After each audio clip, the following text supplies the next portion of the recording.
everybody. Welcome to a new episode of Drop the Low. I am Evelyn Lozada with my amazing, beautiful co-host. And I am Shaniece Hairston. So today, she's excited. Today I'm excited. She's always excited. I am. It just gets better and better for us. So today's guest is Janette Clark. We call her Puttie. Puttie is a chef who is thriving in a beautiful culinary career that she has for herself. Janette has cooked for music legends and Hollywood A-listers. She's here to share her story, bust budget-friendly health eating myths. And then we're also going to do a part 2 of the interview where she'll show us her whipping up her famous protein pancakes and breakfast hacks. Yes. Okay. Please welcome our friend, Puttie. Thank you. I'm very excited today. Okay, show it then. Yeah, I'm reserved. It's reserved. No, I am really excited. I woke up today like I'm shooting with my best friend. I know, we shot together before. I was going to say, I think this is the first time we worked together. No. This is a little bigger, more time. We're actually talking. Yes. Well, and Put was on Live in Lozada. Put was on Live in Lozada, and for clarity, Yeah. she's our best friend that Shaniece stole. That Shaniece stole from me. I didn't steal her. So here's the story about how we all know each other. Mom knew you obviously before with the rest of the group of the girls. Yes. I was young, and I would hang around as the daughter, and then I caught up. And then You would hang around kind of the same way. You weren't out, yeah, but you would hang around the same way, and you were also reserved then as well. Yeah, and so we just clicked. Yep. We've always clicked. Our energy's always meshed. And according to my mom, I stole her. She did. And it's been 20 years. Yes. So go ahead. Tell the world, because you're a great storyteller. So prior to you becoming the chefs of all chefs, you were a writer, right? I was a writer. So she's great at storytelling. So she's going to tell you guys how she met us. We've known each other for 20 plus years. And yeah. So I remember it kind of clearly.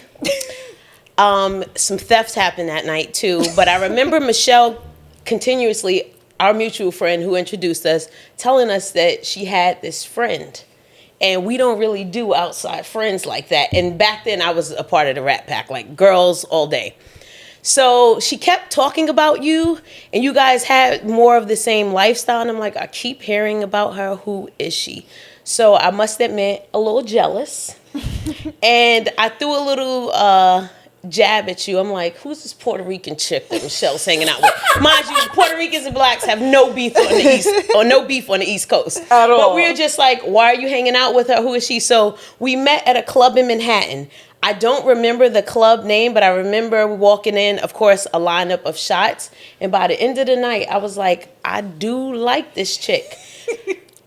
Coincidentally, by the time I got home, I woke up the next morning, I had this amazing pair of Marc Jacobs aviators in my house, went home in a limo, Spanish Harlem, my walk up, a limo pulls up, because Evelyn had a limo for some odd reason. And I woke up with a pair of nice designer shades. Those aviators still would have been hard till this day. We had a fantastic night, and we have been rock solid since. Yes. Wait, whose shades were they? Hers? Whose I were they? woke up with them. You don't know whose shades You've they been out with me. okay. You know how it goes. I don't know where they came from. We used to have so much fun. So Yes. we did meet. We have a mutual friend, Michelle. So Michelle, just a little backstory on that. Big shout out to Michelle Harrington. But we met because my ex, Antoine Walker, and her husband, Al Harrington, played on the same team in Atlanta. So I remember first meeting Michelle on New Year's. So the guys were doing like a little New Year's thing. And I was like, okay, cool. We're going to go. Most of the time, back then, like some of the NBA wives used to be like very serious. Boring. Yeah, and kind of like they wanted to be a part of like the like the NBA association. And I was the opposite.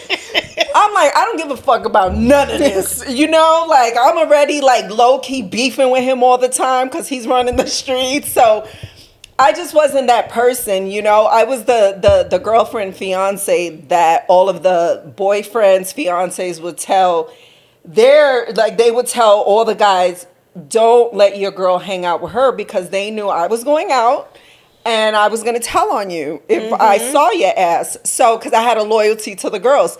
So we hit it off. It was New Year's, and, you know, she was like, let's have shots. And then from that point on, I'm like, oh, I met my person. Yeah. And then found out she's from Brooklyn. I'm from the Bronx. We're all from New York. And we've had a lot of drunken fun nights. I have been with Puttie way before Basketball Wives even was a thing. Yes. So she knows me, you know, before all of this. But When you used to come outside more. well, this is how Shaniece came into play, okay? Because prior to Leo, you know, and prior to meeting Carl, Shaniece was older, already, you know, living here in California and doing her thing. And I was an empty nester. So then I met Carl, obviously, and then we had Leo, and then life, you know, Leo's taken over my life. And then that's when Shaw swooped in and stole Puttie. Well, you decided to get mature on us, okay? I did. I feel like I was always mature, but like... No, you did always handle what needed to be handled. So you did have a maturity, but it's like in a flash, you were outside with us, like no thinking about it. And then you got pregnant and literally... I don't think she was outside like that much before she got pregnant. Were you? Well, distance probably kept that from us, but as far as us being in the same place or even having trips together, we were on the same type of time. Okay. Right. Okay. Right. Okay, yeah. Right. Like before I met Carl, for sure, you know, it's like I was still hanging out. Yeah, I was with Chad at the time, but even then we were in Miami. Remember we went out in Miami. Yeah. On my Okay. disaster All date. right. I'll give you credit. Hater. So how did you evolve from becoming a writer? So wait, no, I think we should go a little bit further back. So you grew up in Brooklyn. Because I want people to really understand your story and how you've been able to really like do the damn thing. Okay. So it's been very serendipitous. Okay. I went to college like for marketing. I didn't know what the hell I wanted to do. I was like computer science major, finance major, accountant, like all the things I tried to do because I knew that I was good with school. But it's like, what do you actually want to do in the world? So I got out of school, and because of email became popular. I remember I was typing to a friend and she was like, did anyone ever tell you you're good at writing? Because I wouldn't be able to send you back a one-liner. I'm sending like paragraphs when we're talking. And she was like, you're a really good writer. And I'm like, I've always wanted to work for a magazine, but I didn't know that I was a good writer. I didn't know what I would do. So then that kind of set me on a path. Like, I think that that's what I'm going to pursue. So for some time, I worked in marketing. I worked for this Wall Street law firm and did marketing. Didn't really do much of anything or learn anything there. And then I got a job at a magazine company, a restaurant magazine, coincidentally. And the boss took a liking into me, so she got me writing classes and said, okay, we're going to kind of see how we can develop this. Went on to actually be an editor at another place. I didn't get to excel at writing there, but went on to be an editor. And then I did that job for 4 years. Typically, I have like a 3-year itch. After 3 years, I'm good with wherever I'm working. So 4th year, I get laid off. Kind of tumultuous time in my life. Like just a lot happened. Broke up with boyfriend, lost grandpa, need to switch careers.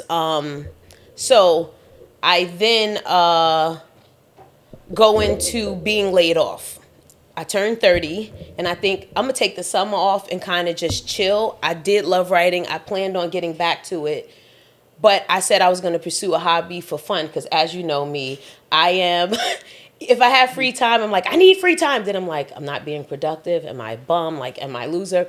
So I was like, I need to do something while I'm off during this time. So I decided to pursue a hobby. It could have been swimming. It just happened to have been cooking. And my friend worked at the Royal Bank of Canada at the time. He bought sandwiches for like 20 guys on his desk. And literally, I have not stopped cooking since. They became like a huge client. By the end of fall, 5 figures I made with them. Mind you, I didn't know how to use a knife. I didn't even know how to make guacamole at the time. A friend of mine's, Rob, used to come and help me because he was an actual chef and helped me get it done, but I knew how to make food taste good. So then I was having so much fun that when I would actually go on interviews, it would feel performative about the writing. And I'm like, this is kind of weird. Maybe I should take this seriously. And then other people that I would ask, like, I know people who are well connected, they will always come back, but I see you doing that cooking thing. And I think when I started to really embark on a health journey alongside of it, it just gained a whole nother level of respect, and it became this new thing I was pursuing personally and professionally at that point. I know I keep hitting the mic. It's okay. We do it too. So from there, I said, I'm going to keep cooking. I'm selling lunches, running around the city. And by January, I was like, you know what? Maybe I should try and take this seriously. So I don't remember the exact month, but along this path, I had dinner with a dude I know, Kaiser, a homie. And he was telling me his boy is coming to dinner. The boy wound up being Jay-Z. He sits next to me, and it's like 7 of us there. So we're all engaging in these conversations, and I love Jay-Z. And so I'm like... She's from Brooklyn. I think that's the only person that I'm like a diehard fan of. Anyway, so he's talking to me. He's like, oh, so what do you do? And I am just going off. I sell lunches, and I go here, and I do this. And he looks at me and goes, that's like hand-to-hand hustling. So he makes a suggestion that I need to be a personal chef. And he tells Kaiser, hook up with one of your artists. And then I'm like thinking to myself, well, I thought I needed to go to school. I thought I needed all these other things. But if he told me this, then I kind of should set my sights on that. So just from that little seed being planted, kind of gave me the confidence to do more. So now I'm like, okay, I do want to be a personal chef. I have no idea how to go about it. Just so happened, Dwight, you know Dwight, right? Yes. I know you know Dwight. Okay, so Dwight, our friend that plays football, he says, I'm buying the food, because Dwight is all about principles. He know he could have paid me. But I'm buying the food, and I'm going to let you cook at Irv Gotti's house. God bless the dead. And he said, I am not paying you, though. I'm only buying the food. And something in me told me, just do it. And from that, I booked my first client, who was a guest at Irv's house. And so I became his personal chef for a period of time. And then that just kind of set me on a path to keep doing it, keep growing. You get credibility with one person, it kind of gives you credibility with the next. So I kind of haven't looked back as far as chefing since then, but that was like the East Coast side of the story. I know I can talk, so I don't know if you want it all at once. Good. Right. No, it's good. I remember your transition because I remember you were going through a really tough time at the time. Yeah. And I'm not going to get into the details of that, but I think it's really important to talk about this because, sometimes we're so comfortable in the space that we're in because it's like our normal, but I feel like everything you were going through at the time forced you to say, you know what, I want something else for my life. You ended up moving from New York. You ended up moving here to California. With like literally starting from the bottom, you stayed with Shah for some time. But that came from both of y'all because remember that was from a trip that you guys are the first people to fly me out to cook, and I started doing your Thanksgivings. I did Christmas, and Shah was like, "You shouldn't go home," and I was like, "Well, maybe I could switch my ticket." And I'm thinking my bills at the time were so low that I was like, well, I can like book 2 jobs here, cover what I gotta cover, and have a little pocket change. So I'm like, yeah, I'm going. I also miss those days of feeling that free. Freedom. God. Yes. So from Arizona, I went and stayed with Shah at her house. It was only supposed to be like a month, which is still a long time to stay with anyone.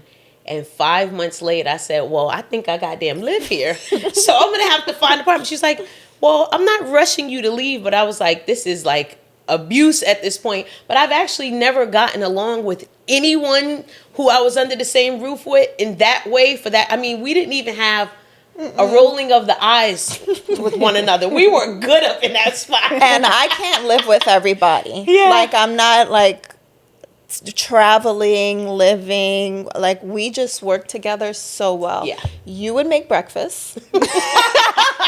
She would make pancakes. Remember we would have breakfast together. It was great. Like I don't have anything. We each had our own bathroom. Like Yep. maybe we had like space, you know what I mean? But we got along so well. That's what I meant. Like our energies just meshed from the time that I Yeah. sold you. No, and it's nice to be able to have friends that want to help you. You Yeah. know, I feel like you never know when life is going to throw some shit at you, right? And you Or- guys don't even bring it up. Sometimes I'm like, should I be saying this? Because y'all have never mentioned the level of help y'all gave me to get California together. Right, right. Well, I would never do that. You yeah. know, like we love you so much, genuinely, and we are so. You've been a great friend to all of us, and you really, really have. So I feel like, and just to see how hard you've worked and grinding and just trying to figure it out, you know, we're all in that position, and I feel like even still, people will look at you and be like, "Dang." She, you know, grew up in Brooklyn. She didn't really have anything. And then she became a writer. And now she's like cooking for celebrity chefs. Like you have such an amazing story and testimony that I feel like sometimes we don't give each other credit for that. You know Thank what I you. mean? So we're never going to like bring that up. We're proud of you. And the No, I things- even think it's bragging rights for y'all because I tell people that, like, I know that people can be like outwardly generous, whereas like I bought you this thing that you post, right? But like even down to when I'm coming to the situation I went through in New York, completely destroyed my credit, and it wasn't because I wasn't doing what I needed to do. It was on someone else. And to come here and not even really be able to get a place, and you be like, I ask you, and you co-sign an apartment, and I was so indebted to that. I was like, I cannot miss anything. Not that I have ever done that anyway, but it put me on. I didn't. It's an uncomfortable feeling. Even, I don't know. It's not easy for me to get help. Right. And I've always prayed to be the person that can be on the other side of that at some point, because I do think my personality, people like willingly help me, but I'm not good with asking or like even being resourceful. Right, Yeah. right. Nobody, I'm not good at asking either. Like I have to be in a really, really tough situation to be like, hey, I need help with this. And even still, I don't want to ask, you know, it's like, that is the worst feeling. But I think it's okay to ask. You know what I mean? Like, Yeah, I it feel is. like I'm now at a point where I'm like, closed mouths don't get fed. I'm going to ask everybody to come on this podcast. I don't give a fuck, you know? But and you'll be surprised. People are like, yeah, of course I'll do it. I'll support, People you know? love your personality, so I don't even know why you Do thought it was they? gonna. Yes, I don't know why you think. I don't know why you think it was gonna be like a thing. I don't know. I think I struggle with it a little bit because you never know, right? There's so many misconceptions. There's so many negative things said sometimes. So you just never know, you know, like what the real thought is about you, you know? Like for me, it's like I've done the show for so long Yeah. that people really think that is exactly who I am, which it's the total opposite. You know what my life looks like outside of that. So, you know, yeah, I just never know. You know, people have said crazy things about me. So I'm kind of just like, and what am I going to do? Argue with everybody? I just Yeah, kind of no. like believe what you want to believe at this Yeah. point, you know? I want to rewind back to friends helping friends, because I think that is such a beautiful thing when, like, I very much value friendship. We spoke about this on one of the other shows, like you were my first homegirl. Like I value friendship, and within our friendship is like we've helped each other so much, but no one is like, remember when I helped you last Thursday? Like I hate that, That you gets under know, my like, skin too. Yeah. and it's never like that. And it's like, you never know who's going to be a vessel for your next step. Yes. So when I had said, come, just, you know, come stay with me, really, I just probably wanted company. You Yeah. know what I mean? And it was like, you were the company that I had wanted. But I didn't know that it would become where it is today. Like, Yeah. I was just I didn't a know that vessel. either. No, we didn't know. It was just, hey, let's hang out. Come on, just stay, you know? But I was basically the vessel for you to propel you. So I have to say, that next LA was step. on my vision board though. See, I didn't know that till now. I'm one of those people that need my steps so ordered that what I would have felt like I needed to actually make the move, I don't know if I'd ever gotten I didn't know here. that. But I had been saying, I actually said this that year, this is my last winter in New York. I can't do this. I didn't come outside all winter because it was just so cold. I was also living in Spanish Harlem, and I think that all of the stuff that I had going on, I just needed something like fresh and new. And you know what the most shocking thing was when I came back home? I never lived in New York after that. I came back home to pack up my stuff. I was amazed at how dirty the hallway was in my apartment building. I said, now how you been living, girl? I said, your taste can change really fast. I never really paid it that much attention. And my apartment clean. But I guess I just thought the hallway. After I came back, I was like, wow, everything about my taste has been elevated. Right. So, and that's good. And you should want to elevate, you know, your taste instead of being stuck. When I went back to my old building that I grew up in, because I did this, I did something for Shoe Dazzle, and we went back to my old building where Shaniece's, you know, old nanny still lives, but just to see a lot of the same people, and there's no shade, but I was like, whoa. I have lived so many lives. I've traveled the world. I've been to Paris. I've been to Italy. I've been to Spain. I've been to so many different places because I was like, I didn't even want to go to school in the Bronx. I was like, I felt like I wanted something else, you know? And I was like, fuck it. Shaniece said the other day, you're one of those people that you're just going to do, you know? Like, she'll procrastinate. She'll be like, well, I don't know. Should I not? I'm like, I'm just going to do it. So, yeah. And you do. You should be in that space of wanting better and wanting to continue to build and not be stuck where you were 15 years ago. You know, I think it's about growth and evolving. I think some of those things are innate because you just having that desire, I'm sure, is what brought you to be able to go to your first place and then want to go to a second place. Because I remember as young as 8 years old, me like telling my mom, okay, they're having this candy sell and the first prize is like a trip to Disney World or a ski trip. I didn't know anyone in Brooklyn, Bed-Stuy going skiing. I was horseback riding, skiing, snowmobiling, snow tubing. Like, I would be doing everything. At 8? Chance. Yep. Every chance I got to go somewhere. But I would show my mom that I had interest in it. So she would support my interest. And from that, I've always gone places. And I have family members that just don't have that same, it's just not in them. Right. They don't feel like they're missing anything. They go on a trip upstate, they're good with it. And it's not a knock, but it's like there's so much to the world. And you get so much perspective from seeing how other people actually live and how they do things that I just could not imagine not wanting to leave Brooklyn. Right. Even if I still live there. Like, not wanting to ever leave, I can't even relate to that. Right. Yeah, no, I think open-mindedness does take you very far. Yeah. It takes you further than what you could have ever imagined for yourself. Just being open to different places, different conversations, even food. Yeah. You know, like I'm sure if you go on a date and this guy's like, I don't eat that. And you're like, come on, dude. You know, like, come on. Like, or you don't eat that. Yeah, but think about this. I remember having a friend and all she ate was chicken fingers and fries, right? How old was she? Mid-20s. Oh, my God. You know, all she ate was chicken fingers and fries. And I'm thinking, God, there's so much to like eat. You have to try it. You have to try certain things. But I remember I didn't try eating sushi until I got to Miami. You know, when I got to Miami, it was the first time I had sushi. That's one thing, and that's a stark difference. But only eating that combo of foods, that's a different level. Also, I would have never wanted to go to the bathroom behind her.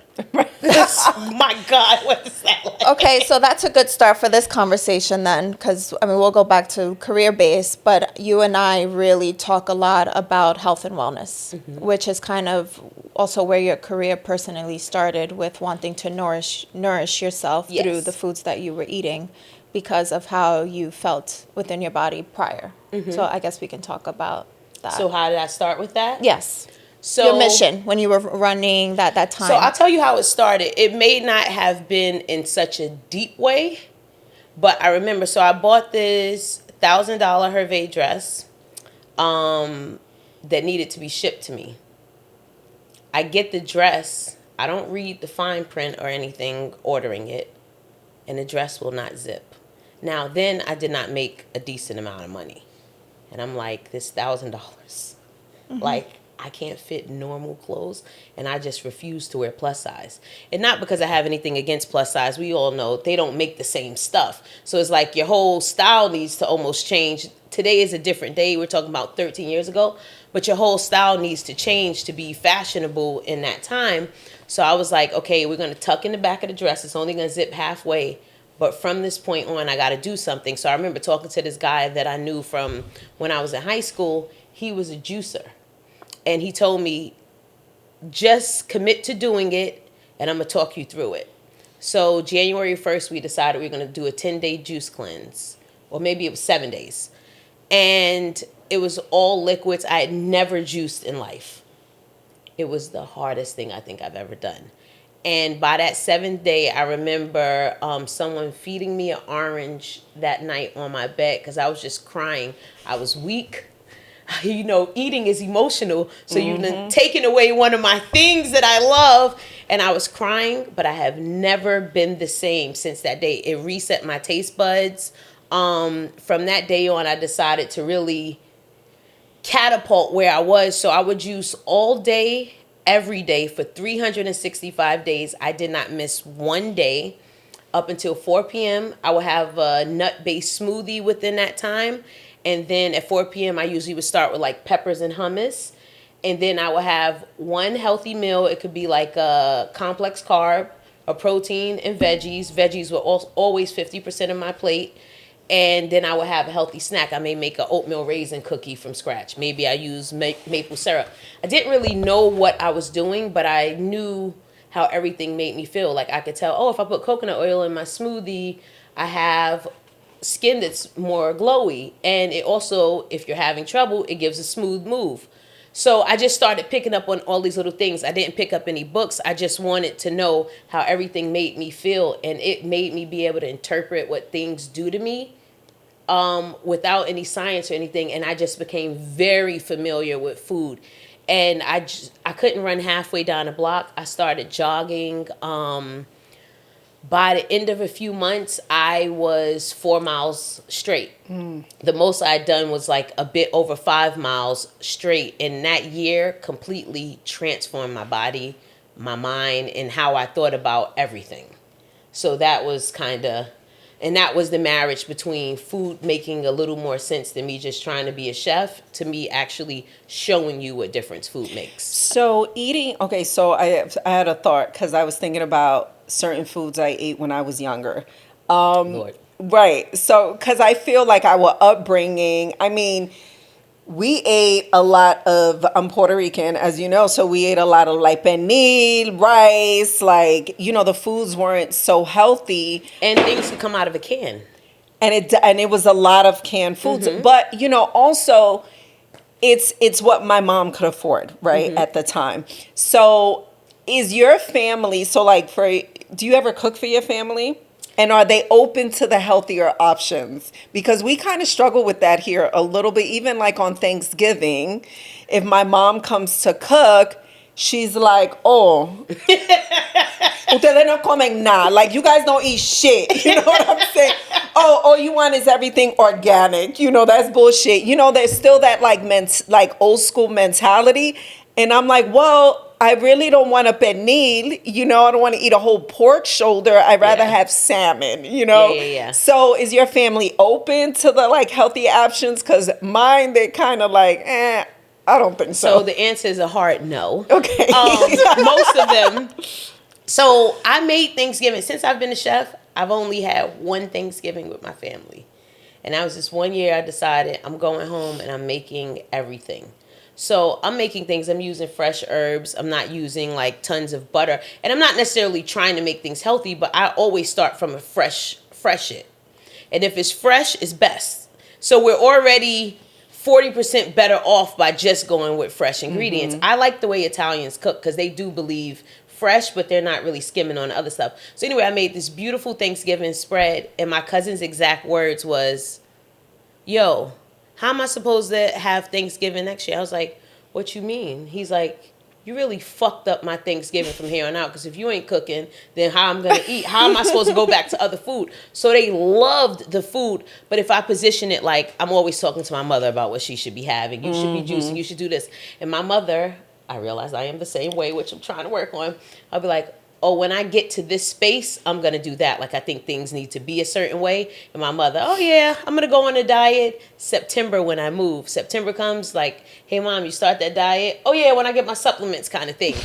But if I can make stuff, I think I made it for you guys, too. Do you remember the quinoa salad with the braised beets? So good. My mother loves that. So that's flavorful enough where it doesn't feel healthy. And my mother eats greens and salads and stuff like that, so she's able, but I would have to make it for her. Right. Like her doing it on her own, my mother's gonna grab a Danish. Right. So, okay, well, I'll speak about my food background. I didn't always eat this way, obviously, because we said we grew up in the Bronx. Like, I would eat butter roll for breakfast, or bacon, egg, and cheese. Bacon, egg, and cheese. Leo gets like home cooked breakfast made now, as we spoke about last week. But like, I was eating McDonald's, like a sausage McMuffin with the biscuit and the hash brown. Chinese food, pizza, hungry man Chinese dinner, the chicken with the brownie on the side and the corn. If you know, you know. Like, that was my diet. And you know, after a while, because I want to get back to your point of not being able to afford it, at the time where you could afford it, I was still eating the same foods because it wasn't based off anything monetary. It was based off of knowledge. Right. So I think now today, it's just that we have so much information on food that there's no excuse. But also, you are tuned in a way most people don't even realize they're feeling bad because of what they've eaten. That goes to my next point. Yeah. So when I probably ate this way till I was in high school. And when I got to high school, this is obviously a different life that we had, but I started doing yoga when I was 15.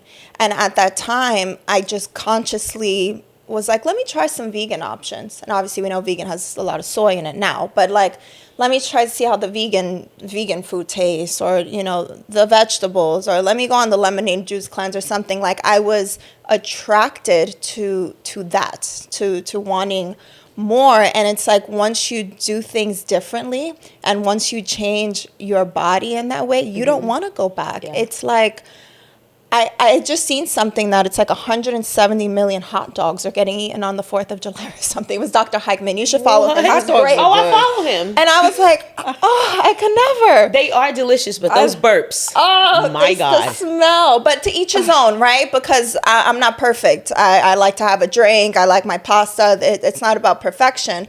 But I think that, like, just like you, when you started being consciously aware of what you were putting into your body, you're like, I don't want to eat that anymore. Well, so I think that sometimes people, thank you for respecting my space and wellness, because I think my size sometimes doesn't, like, people don't think that I am as in tuned or as aware as I am, but I start to get a feeling of being hungover if I don't have enough vegetables and water.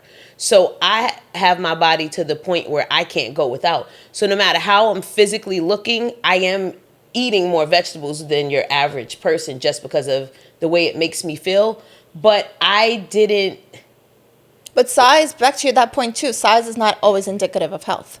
I know, but when I was bigger, I did still eat a reasonable amount of vegetables, but I don't remember variances of the way I felt. Yeah.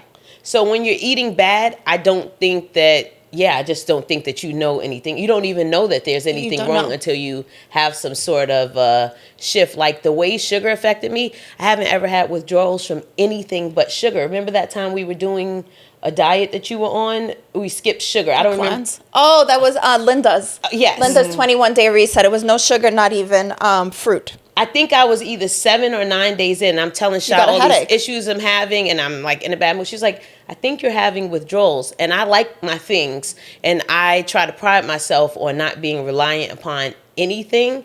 And I was like, yeah, you got me. I actually feel like I'm crashing out. Which is why Blaze is not eating cake. Yeah. For a little while. Yeah. Cause sugar is just as addictive as like cocaine or alcohol, drugs and alcohol. Yeah. You're not going to give him a cake on his birthday? Like a little smash Maybe cake? on his first birthday. No, he'll have a little something. It's not that strict, but like they do say that sugar is just as worse as drugs and alcohol, which is why, you know, when you give kids a little sugar, they're acting crazy. Yeah.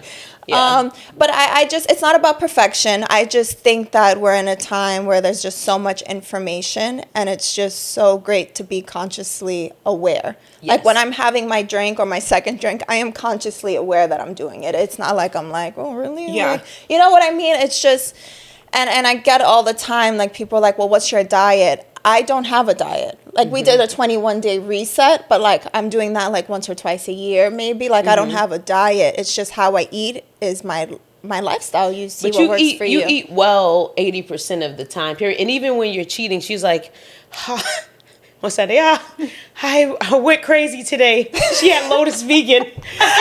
And vegan Thai food. By the way, and size is not indicative of anything because I eat more than you. You do. I eat more than Put. Yeah. We sit down for dinner. I have like 4 things in front of me, and I'm still hungry. And she's like, I'm a little full. Also, being It's full so makes me annoying. feel disgusting. Like I feel like I'm bursting out Too of stuff. stuffed. Yeah. You're not supposed to be too stuffed. Yeah, I feel like small changes are important. I remember at a point, this is growing up in New York, I remember never drinking water. Like that's crazy. Water was never an option. And your Like, body is made up of water. No, like I would drink Welch grape Same. soda and a Same. slice of pizza. A Capri Sun. A fucking Tahitian treat. Oh yeah, a root beer. Like Wanta Fanta. What was that? yeah, Fanta. Like Don't you you know, want that? it's just Pepsi. We always had Pepsi and Sprite. Really, Pepsi at home. Like we would go to the corner store and get a Pepsi, but that was just a part of my culture growing up in New York. So finally moving out of there and starting to drink water really didn't happen until I got to Miami, is when I'm like, all right, I'm going to have water. And then Rebecca, Because she's from LA. Rebecca's She was from LA. So, you know, one of my ex-friends, Rebecca, who I had Dulce with, she grew up here. So she would always drink water. She was into it. She was into hiking, her dogs, all of that shit, you know? And I remember thinking, God damn, all she drinks is water. But now, I know this is ghetto, but like now I drink so much water that I know the difference I know the taste in different waters, Yes, you know? yes. So, you know, I'm happy that, and I'm not nowhere near shocked because I find my balance, but I feel like I try to do better, you know, than what I grew up with knowing. Like nobody in my family worked out. do better, but you don't make a big deal out of nothing. But you're also I don't. aware. you're aware though. Like we talk. Like if you're like, oh, I had a few. Okay, acai bowls aren't that bad, but her thing is acai bowls. Like if she had a thing, it would be to put on her pajama pants, get in bed with her rose oil face oil, and she's glistening. I call her on FaceTime. She wants an acai bowl. Guys, that is her thing. I go to bed. I don't fuck around. Yeah. My face is so greasy at how much oil serum I put on my whole body. Like literally but it's nourishing. It's a nighttime oil. And I put it on my face, and if I could put on First 48 or Dateline or one of those kind of like shows, and I get my acai bowl with extra granola, I'm happy. And if you eat 5 in a week, you're aware of the fact that you ate 5 in a week. It's my thing. And then you're going to wake up the next morning and you're going to make it to Linda's and you're going to be on a 15 incline. Yes, and I'm going to go work out. I try to do better. Yeah, that's all I'm saying. So, you know. So, you wanted the next one? Yes, let's talk about your clientele. Your high profile clientele. Yeah, this is like Because you've been doing it.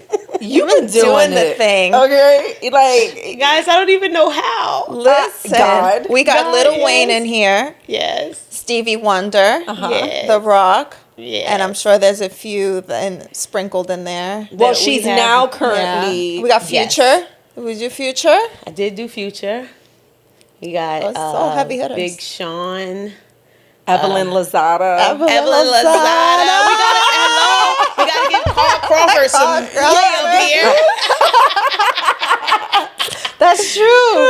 You want to know what? Sometimes I think about it, and like hearing the names, it sounds very like it feels like we're talking about someone else. No, you cooked for Stevie Wonder. Like, Legend. what the hell? Legendary. Lil Wayne, legendary. You're currently the chef for The Rock.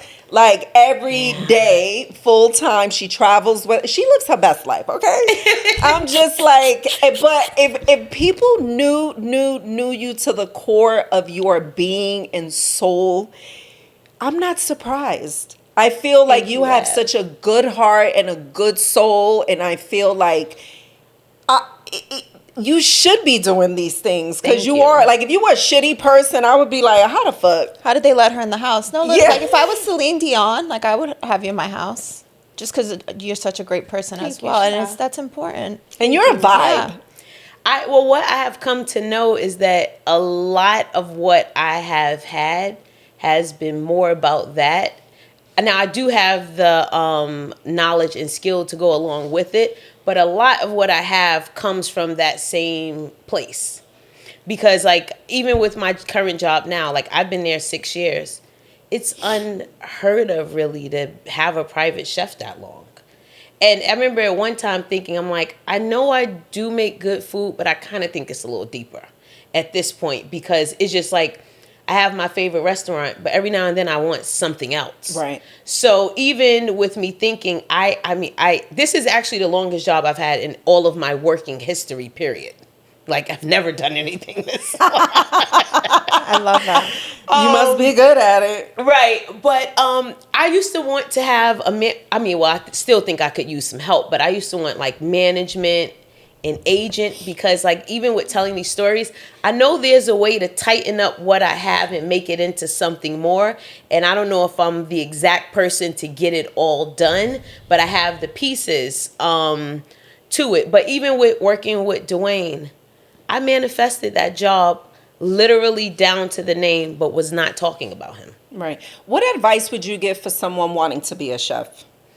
Like, what are like the key things advice you would give to someone that wants to be a chef? That's a great question because I'm going to piggyback off that one too. Because earlier you said you didn't go to chef school, culinary school, like chef school, culinary school. Yeah. So I didn't finish college, right? And whatever I was going to finish. I know. I'm so dumb. Listen, but whatever I was going to finish, whatever I was going for, I wasn't going to do anyway, kind of thing. Yeah. So. And my mom was spending just money for no reason. College seems like a societal pressure as well. Like we are taught to do a couple of things. Yeah. Like, and it's a given no matter what you want to do in life. So I think that, anyway. So do you feel like, just back to her question, like culinary school would have been your thing or? Okay. So I already had debt from getting my bachelor's. And my thing, I think culinary school could have added to me. But I just couldn't see a local culinary school making that much of a difference, accruing that much debt to set me apart. So, like, I felt a girl from Brooklyn who grew up around the flavors of, like, Southern soul food, a lot of Caribbean food. You put me in Italy or in France for school, you got a beast coming out of that. I just felt like, did I want to owe tens of thousands of dollars to just learn what to do here? So that's why I kind of went on a path of, when I came here during that time, in less than 30 days, I got a job at Wolfgang Puck Catering.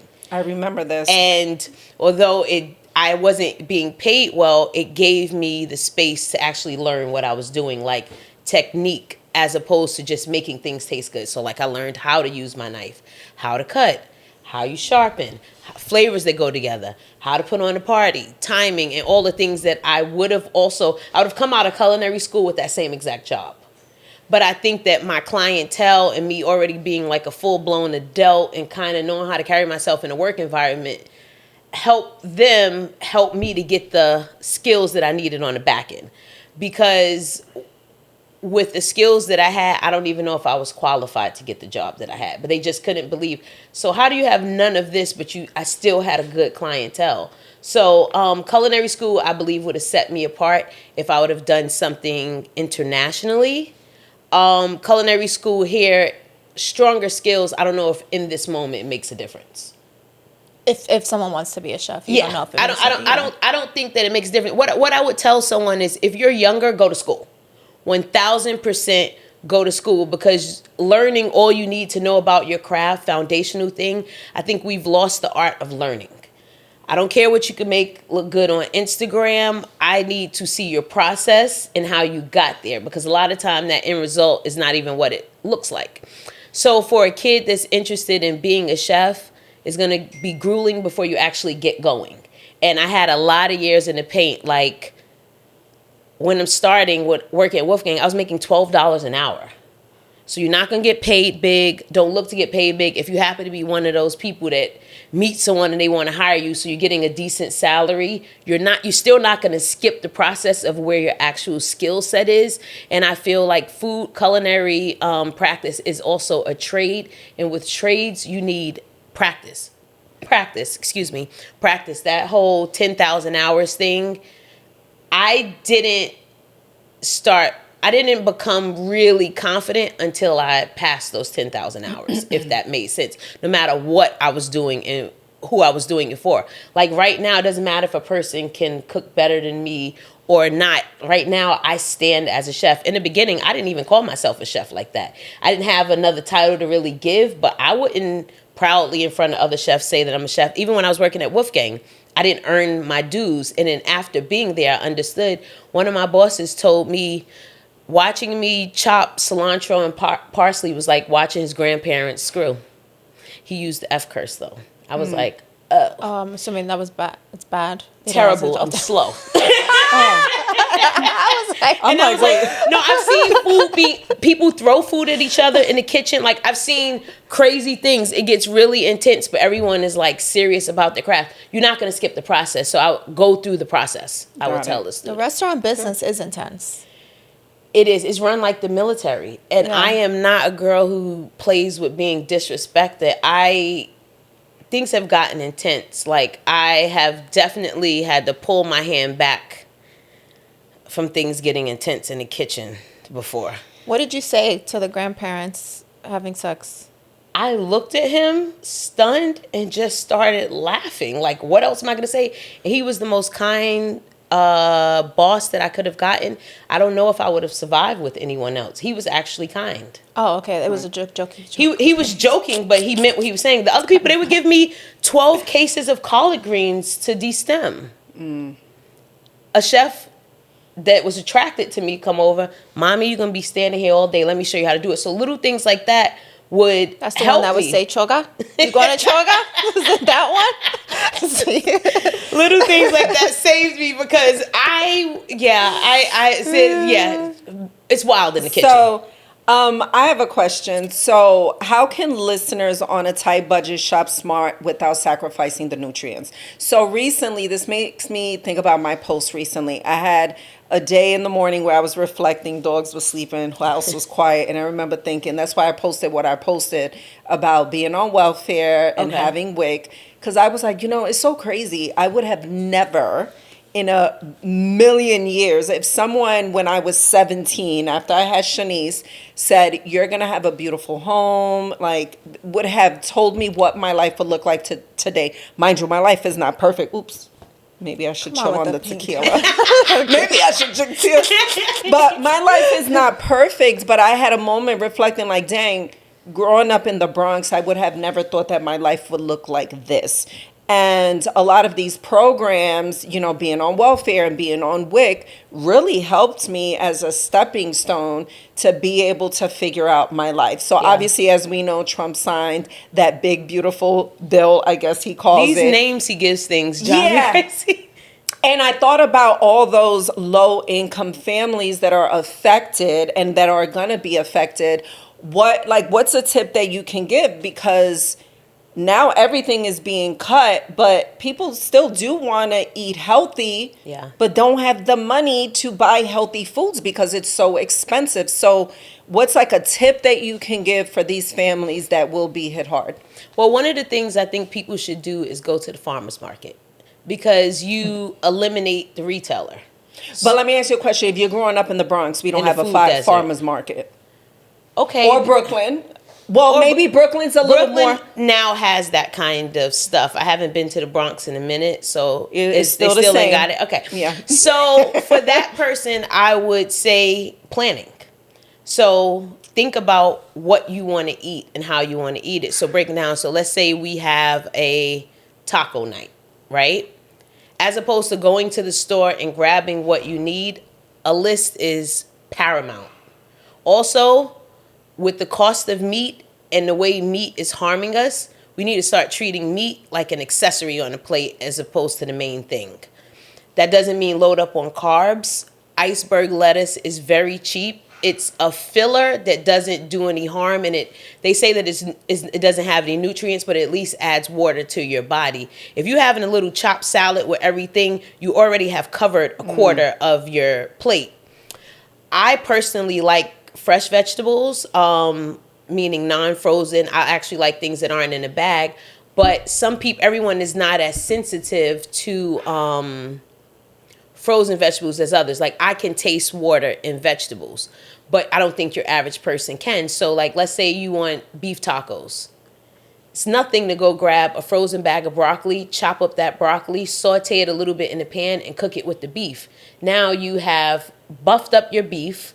The taste of the broccoli is not going to outweigh the flavor from the beef. So even if you don't love broccoli, it'll be a miss anyway as far as the bite. Now you have doubled your amount of beef. Broccoli is a little less expensive, especially frozen. And you've also hidden a vegetable. Now you have another slot to add your third vegetable. That vegetable can also be frozen. If it's something like butternut squash, easy to roast, roast it or saute it with some olive oil, throw some salt, and everything else you add to it is an addition. It could be a little bit of honey, but I think that people need to diversify their plate, and with diversifying your plate, you can save a little. Tortillas, extremely inexpensive, very simply made.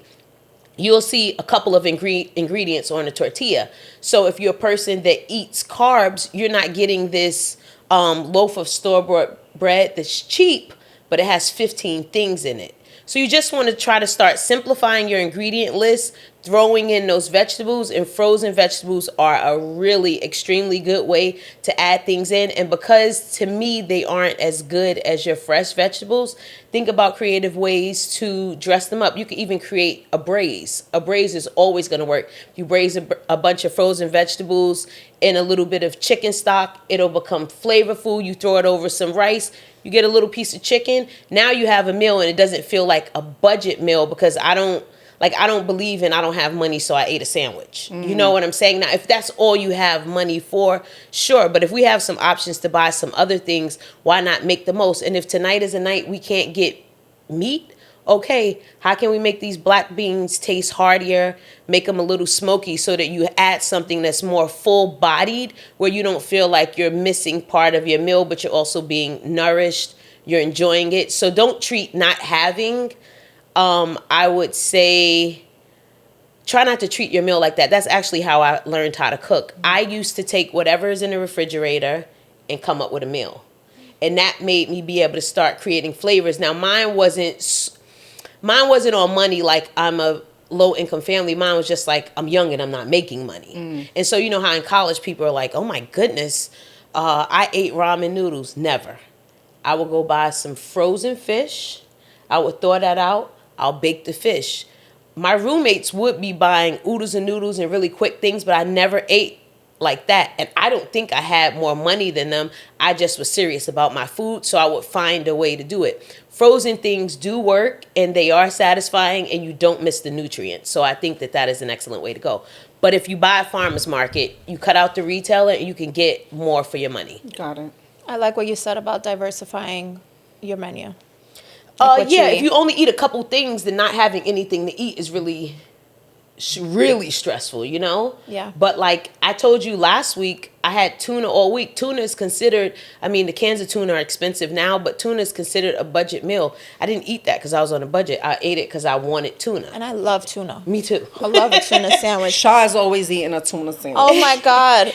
Because I too, when I go to the grocery store, I enjoy eating out, but I also like to have food at home. Mm-hmm. So when I have food at home, for anyone, if it is a budget thing, I genuinely like to eat this way though. Like, I'll have like a Japanese sweet potato or whatever sweet potato for the next few dinners, and just swap it out, like the salmon and the sweet potato, or the another fish and the sweet potato. But I have it made for the week, like one. Well, even the tuna. I made 3 cans of tuna and that sourdough. Have Shot put you under the sourdough Yes, she loaf? did. Okay, that one loaf. She tells me she kills hers in a day. I ate that one meal. I ate for 4 days and put a salad on the side of it. I don't eat the whole loaf in a day. Oh, you Friend. said that. Another thing you said, sorry, that I want to go back to about knowledge of food.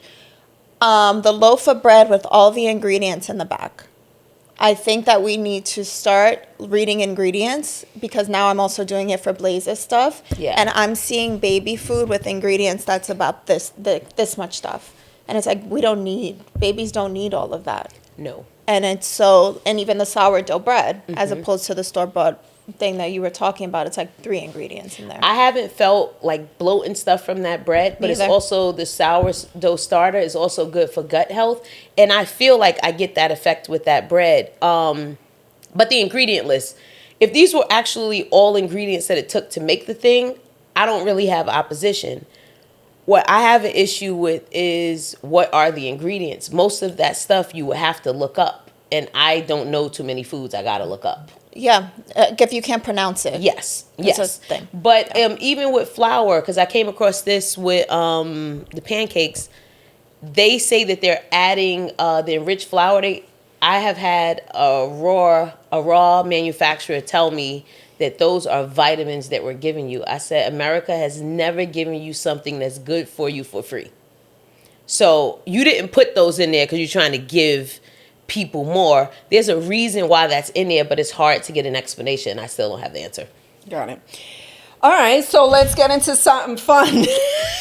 I can talk about food all day. I'm like, let's get into something fun, y'all. So I can eat my acai bowl later. Do you feel like, what am I trying to say? Do you know how, like, people say, food is the way to a man's heart?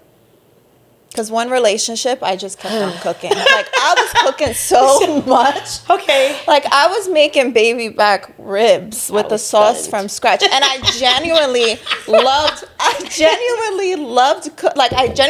it. And he was such a foodie that it really motivated me, right? But, like, clearly it didn't work because you're that's single. my point. Well, and Cardi B's like, she don't cook or clean. And I'm like, I'm doing all the things. Well, I think that you're trying to trigger me, because if cooking is the way to man's heart, what the You hell am have I a man doing? too?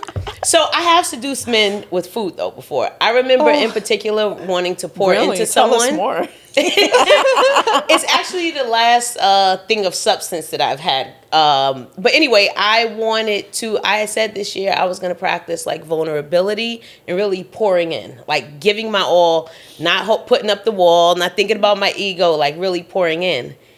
And I could see the effect that it had. It's like I lured him. And I never felt so in control, but it really gave me not control of him, but like I wasn't, did he hit my phone? Like I had some kind of balance there, and it was because of how well I treated him.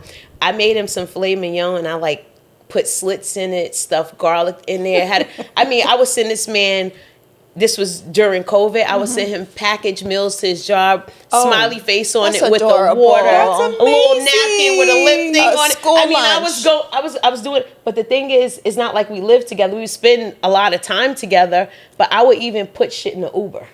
What? So that I'm like, I know you're having trouble. Why did you guys break up? He doesn't do long distance relationships, and okay. I obviously was coming back to LA with Dwayne and his family. So Right. and this is when I was stuck in Atlanta for months. So we are actually still friends, but he's like, I don't have the means to just tell you leave your whole shit behind and stay here. But I want you here. And so the thing that's crazy about it to me is, as much as I want to be in a relationship and to be a wife, I never even considered. like how dumb is that? I thought about it later on. I was like, while he said that, and I didn't say, well, you know what, maybe you could figure something out. I'm like, all right, well, I guess I'll just fix that. I don't even know what's on my mind. So anyway, at that point, I was really committed to excelling at my job. So you want to get married? I do want to get married. And I feel like while I am happy to have achieved success and I have a lot more to do, like I'm at a bit of a crossroads as we speak, I'm kind of surprised that I completely ignored having a love life. Like I treated it like if it comes kind of thing, because I did think that it would come naturally, but it's like maybe part of this 10-year stint that I've been here should have been a little focused or intentional on that side. No, I just thought it would come. And as I look back, I'm like, yeah, so I have been killing it at work, but I am second guessing if I made the right decisions. Right. Yeah, totally. I'm tired of doing everything by myself. I really am. Same. And you have- I want to be in my feminine energy. You know what I mean? Oh, like, yes. What? I do. I'm not looking at her. I but you want to know what Ev I was going to say? I'm so like bossed up and I'm like the man at everything. But you, even from before shows or anything, you were likely going to be in a good spot because you are often trying to figure out how you could take care of multiple people. And I'm not like, I don't mean that in a sense of like saying what you do for your family. I'm talking about in general, friends. That is kind of the spot that you always put yourself in. I do. Yeah. I do. What do you have to say? Just let it out. So it doesn't matter. Food, way to a man's heart. It's just like whatever. I don't know what's going. I can't really. I know men that were like my grandfather. I don't know these guys out here. Well, Cardi B doesn't cook or clean, she says. And she got the ring. She was able to get a Does husband. she? I don't know if she does. She got. That's what she said. She's like, I don't cook, In her I don't other clean. song, well, she has moved did on get a from Single that. now. So. Well, again, I don't know if any of that matters. I'm cooking and cleaning. I love to clean and cook sometimes. And you want to know what I used to You always gotta like the person I to have cook for Bring them. food in the bedroom. Like, do you ever do that when you're like getting freaky deaky? I have not ever done that. The closest to food I've used is the Foria product. It has It's chocolate. cardamom and all food stuff in it. Cacao. What is it? Cacao. Right, say it? The Foria, like their sex oils. Oh. They have like cacao, It's a cacao. cardamom, and things that are edible things in it because it doesn't throw off your pH. It's a women's focus thing. Wait, so you put it on your pussy? Yep, it makes you feel depending on oil, the one that I like most, you feel a deeper orgasm. My friend thought her man was better in bed than he was. She was like, you don't know, he just whatever. And I had asked her recently, she was like, man, that was that product. Because they're not having that good stuff anymore. And so it was a cacao oil? I'm going to show you. You know this. I'm going to show you the oil. Yeah, but they also have suppositories. I don't know, but like a smelling, something like smelling like food. I don't know. Whatever. It can throw off your pH, but the suppositories are good. Like if you are a person that has bad cycles and stuff, it will relax my stomach. They for do the have cramps. stuff. So it's great, and it's the one thing I don't add anything to my mix, but this stuff doesn't throw off your pH, and it's good. Remember how back in the day women used to douche? Yes. Remember the douche? My mom Yes. used to douche all the time. That's Mom. so And I remember a unhealthy. girl I knew, Lemon Soul. Yeah, She was but like from the the Bronx. douche, I'm like, what was in that Yeah, thing? they say that you're supposed to naturally cleanse in that vinegar. Wasn't it like vinegar? Yeah, they used Can you to imagine water vinegar vinegar. prunes your organs? Poor ladies now talking about oh Lord atrophy. Yeah, I know. Yeah. I never really believed in, like, in my heart of hearts, I never really believed in unnatural things. Like even when I was younger, before I knew, I remember even birth control, and I know that I'm not against birth control at all, but I was like, it's something that doesn't sit right with me, and tricking my body that I'm pregnant, I don't feel like God intended that. Right. It's funny because I think the three of us here represent our zodiac signs really well. Like you are a Taurus, and that's an earth sign, and you are very much that. Like you embody the Mother Earth. It's not natural, all of these things. I'm Gemini, you never know, and then you are the Sag. Well, my timeline, You everybody says about my social media that I look so wholesome. She's not wholesome, child. I don't want people known this calling me woman- that either. I ain't known- got no kids or no husband to be wholesome about. My wish for you is that you wait, what is it? My wish for you said you wanted to be married. I do. Yeah. So I wish that for you. Thank you. To a great man, a great Actually, husband. And where you can balance your work and relationship. Yeah. I think all of our wishes should be to be married one day, right? I would love for us to be able to get together, and our men are there too. Like, I'm tired of all these girl outings. And our men are there too. No, it's really so. Being on the trip recently, it was wonderful, girl power and all that stuff, and it was a trip for the girls. So I'm totally not knocking that, but I was like, damn, it sucks. These women I've been built. I have 20 years deep minimally with everybody, and it's like, you tell me of a crowd of 17 people, why there are not more than 5 of us that are in a substantial relationship, so we can't bring men to anything. It's just like it's I'm tired of looking at the statistics. Right. And these are pretty decent human beings.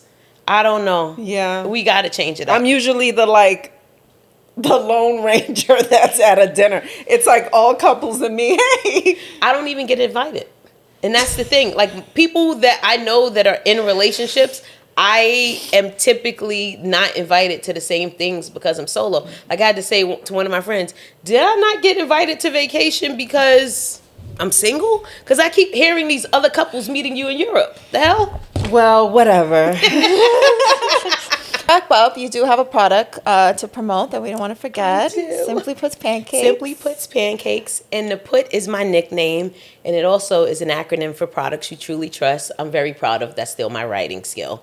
So these are some pancakes that I developed. Not the concept, because I had an idea to develop a pancake line many years ago. I want to say it could probably be about 9 years ago at this point. But I hadn't ever really acted on it. But Dwayne, as well as Lauren, his wife, Dwayne is The Rock, they're into pancakes. So I've never said this, but the gluten-free mix came from me trying to perfect gluten-free pancakes for Lauren. And the coconut banana pancakes, that flavor came from Dwayne thinking he was about to be going to this pancake shop in Hawaii to get pancakes when I am cooking. So I competed with the idea. He asked me, if you can make it, I'll get it from you. If not, no worries, I'll get it from the place. So I thought of, he's eating coconut pancakes from there. Let me think of every way I can infuse coconut into a pancake. We did coconut banana. That box is back there.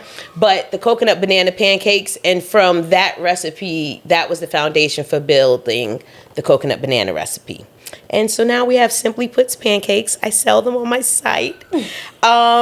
The dream is to have nationwide distribution and some other things that I don't really want to say out loud just yet, but I have a really good vision for the pancakes, and permitted that coming into fruition. It's a way in which I dream of my food being presented. But anywho, I am actually putting these on sale in honor of the summer and Drop the Low. I'm dropping the price $10 because I actually want them to move. Because I'm a small business, the cost of goods are pretty high. So I've been selling them for $24. But more importantly than making $1 at the moment, I want people to have the product because it's a good goddamn product. So I'm dropping the price to $15. And I hope some of you guys get that. So The Rock eats these. So these are his favorite pancakes. Dwayne thought he was going to try gluten-free. I'm like, Dwayne, just go with what you know. Right. He was like, no, I think I can eat them. I had him taste one. And they are definitely good. But Dwayne cheat meal Sundays are indulgent. I'm like, you got to go all the way. So he always opts for those. Sometimes we mix it up. We may do blueberry lemon. But almost every Sunday he is having Simply Puts Pancakes. And they didn't become a thing on the internet because I made them a thing. He was eating them, and his following was asking him, who makes it? Tell me more. What's the recipe or whatever? So they really organically became what they became. That's amazing. It is amazing. So also too about the gluten-free, because people think that gluten-free tastes like cardboard. Many times, and so I have had certain gluten-free things that do taste like cardboard, and those are not your pancakes. No, they don't even taste like they're gluten-free. I don't want nothing that tastes like cardboard, and I like these pancakes genuinely myself, the gluten-free ones as well.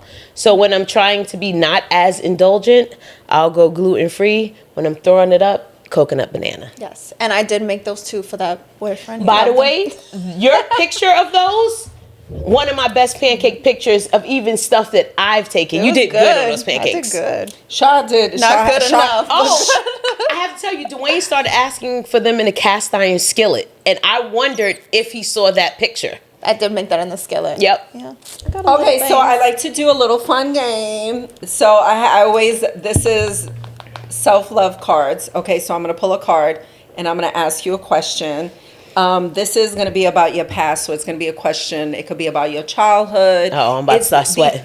No, but these are cards to really get you to like to reflect on your life, like who you were in your past, present, and future. But I like to start with the past because I feel like our past and who we were and the things that we experienced as children mold us into the people that we are today. So I'm going to pull one out. And I'm going to ask, well, we'll all answer this, okay? So this is, I'll start with you, Put. What do you miss most about being a kid? I have a feeling I know what you're going to say. The freedom. The freedom. Do I need to elaborate, or do you want me a little bit, and then you could go to Shaw. As you get older and you start to get the things that you have wished for and prayed for, they also can shackle you at the same time. And I don't think I had that understanding. So I just miss doing things because I wanted to do them. Right.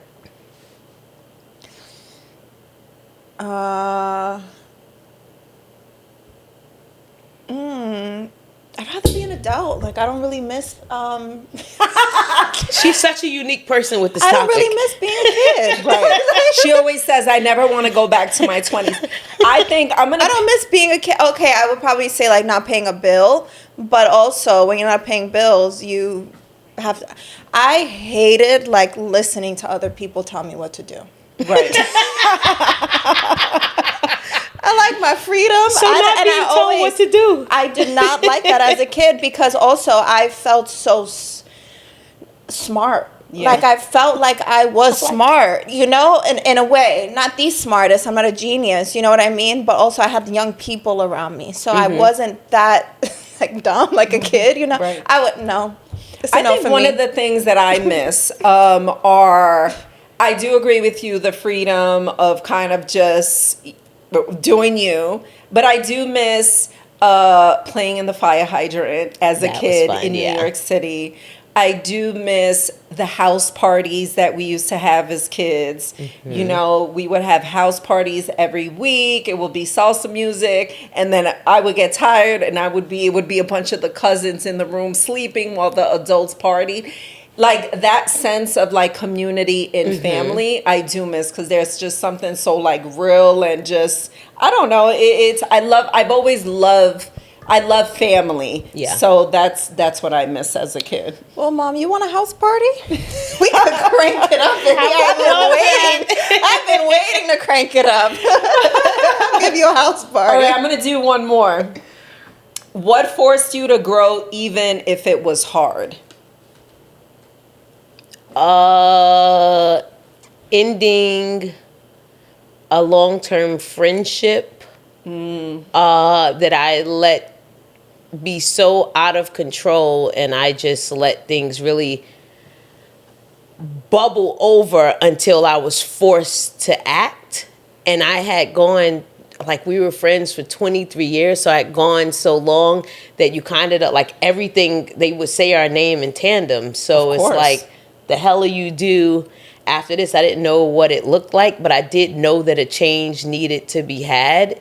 And it was actually one of my boldest moves yet. But that was a very shaky time. Like everything that I had known was kind of being shaken out of place. Right. How about you, Sean? Well, it was what would force you to grow? What forced you to grow even if it was hard? Shaw hates these questions. No, I think every breakup I've had. Every breakup. Those suck. Yeah, every breakup. Because I think that, you know, when you're heartbroken, there's this saying that, you know, when your heart is split into two, it allows light to shine through. So deep, right? I never heard that one before. Yeah, like anytime, like anything. That was so deep. I hate you guys. I'm weird, but like anytime that your heart is broken for whatever reason it may be, it aligns light to shine through. So you always learn a lesson. You always come on the other side better, maybe not in the time span in which you want. That, and for sure becoming a mom, because I became a mom in my Saturn return. So if anyone is into astrology and knows about Saturn return, you know what I'm talking about. Yeah, those two things. Yeah. So I think for me, mine is the no-brainer. It's becoming a mom. Well, getting pregnant at 16, having Shaw at 17, forced me to grow up really quick. So Let me ask you a question, though. Do you think it was easier parenting then or now? Because for sure. then... I'm going to tell you why then. I feel like younger mothers do have I don't know if it's the ignorance and by sure. ignorance, I don't mean like that in a negative thing. Just you haven't lived enough life, so you're not apprehensive about so many things. You're not self-aware about nothing. You know, when you're pregnant at 16, having a child at 17, you're very fearless. You're kind of just like, okay, I'm going to do this without really understanding the world or really. So I think now I'm so aware of everything. So like everything worries me and I pay attention to everything. Which then I was so young and we were just growing up together. So who I was back then, I was like, we're going to do this. You know, I'm going to go to parent teacher meeting and I'm going to take her on trips with me and my girlfriends or whatever. To me, it was easier then, although my life looked very different because financially I was struggling. I was on welfare and WIC, like I discussed, but I'm young. I don't know reality of just like life, Yeah. So now I'm just so much more aware of everything. So, and I feel like we live in a weird, crazy time, especially with phones and the access that kids have now. So I feel like I'm a little bit more protective, which with Shaw was more free. If that makes sense. Yeah, but you had the guards up, but go ahead. I did have the guards up, because I didn't want her to have a kid. I didn't want Shaniece to repeat I didn't want to have the same cycle. I didn't want her to become pregnant young. My mom was pregnant young. Her mom was pregnant young. So there was a cycle of teenage pregnancies in my family. So I was like, okay, the buck stops here. I don't want Shaniece to also repeat the same thing. So I think that's why I was strict. That's why I had certain conversations with her, even though I'm young, but I'm having certain conversations with her, trying to kind of like school her or guide her as much as I could with the tools that I had, to make sure that she also doesn't repeat the same cycle. Yeah. And I think she turned out pretty good. Breaking generational curses. For sure. Me and my sister talk about that shit all the time. Like, we're not going to be the same as my aunts, and we're going to be different. And I feel like we're doing, and that's no shade to the family, but you learn from certain things that you've witnessed and you've lived. Yeah. So, one last thing. So, Puttie, we're so excited to have had you here today. Thank you for having me. I have a little something for you. So I'm going to go get it. Okay, you're getting it. Yeah, I'll get it. Sean and I, we were talking, and I was like, I want to do something nice for Put. I feel like you have been such a great friend. You are an amazing woman. I feel like we're so proud of you. You work so hard. And we wanted to give you something just as a thank you. I hope that we've been good friends to you over the 20 years that we've all been friends. But today we wanted to give you your flowers. Thank you. And you are a fantastic godmommy to Blaze. Fantastic. I'm so critical that I don't feel like, and I'm not trying to like pay y'all back in the same, all right, let me clear my throat. I'm not trying to pay y'all back in a mirroring way, but what I have received from you guys in like ways that I can't even count, sometimes I don't actually feel like I'm doing enough. And not that I would need to prove my friendship, but especially as it relates to Blaze. So sometimes when I hear all this, it makes me feel so No, it's true. You are my everything. Thank you, Sha. You are. No, you're a good person, and you've been. Your flowers. You know, and I think that And I don't have any fresh flowers at home. I think that, you know, with so much that is going on in the world, right? Like, you look at the news, and this is what got me to discussing this with Shaw. Like, you see things in the news, like the flood in Texas and all those little girls, you know, being at their camp and passing away, or the soccer player that recently was with his brother in a vehicle and passed away. I want to give my friends their flowers today while they're here. And I feel like a lot of what's going on made me reflect on, like, dang, you gotta give people, you know, you gotta tell them you're doing an amazing job. We love you. We appreciate you, you know, because tomorrow's not promised. Yes. And you have been great. You know, you have Thank been. you. I can call you about anything. And I know you've been, you know, great to Shaw and a great friend, because Shaw stole her. She's such a great friend. I'm not giving her back. Shaw won't let me be mature. She's such a great friend that Shaw stole her. But, you know, and I think for us, it's like sometimes, like, you know, I wonder for myself, I'm like, I hope I'm being a good friend. You know, like, I know we don't get to see each other all the time. Life is lifing. But we just wanted to tell you we're proud of you. We see you.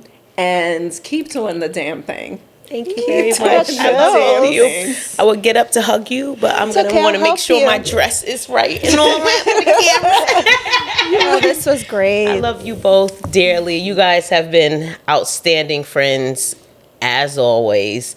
And if anybody needs to know what type of humans y'all are, just tell them come ask me. I've been friends with her for 20 years. So And I'm great judge of character, too. You are.